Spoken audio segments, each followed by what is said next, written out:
Answers on how to best prepare for the next big flood in the city, and they all agree the question isn't if it will happen again, rather. It's all about getting ready for when. Carolyn Curry de Castillo has more.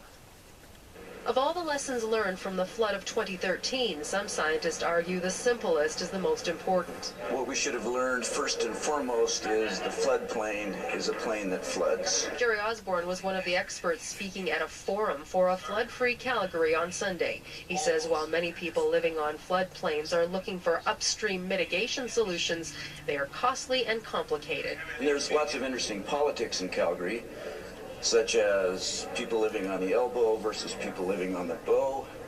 If you build a dam on one river, you have to do it on the other river for those residents. So far, the province's solution has been to encourage people to get out of floodways and have homes in the floodplains built to a higher standard. So the question is, are there alternatives upstream? Maybe, maybe not.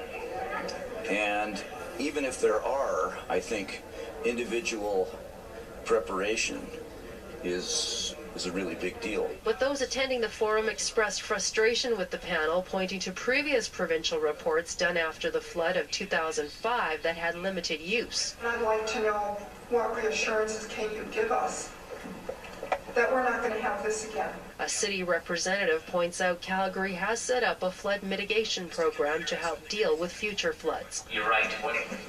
Instead of just studying things to death, what are some of the things that need to be built? What are some of the things that need to be improvements in monitoring so we can be better prepared for the next time? Panel scientists recommended enhanced monitoring and developing infrastructure designed to handle the greater extremes that are forecast. The main thing I think we want to avoid is regarding this last flood this year as a fluke or unprecedented. So this is just the normal course of affairs, and we can expect more of these in the future. Carolyn Curry de Castillo, Global News. Now, the forum was hosted by the Calgary Leadership Forum, a nonpartisan think tank.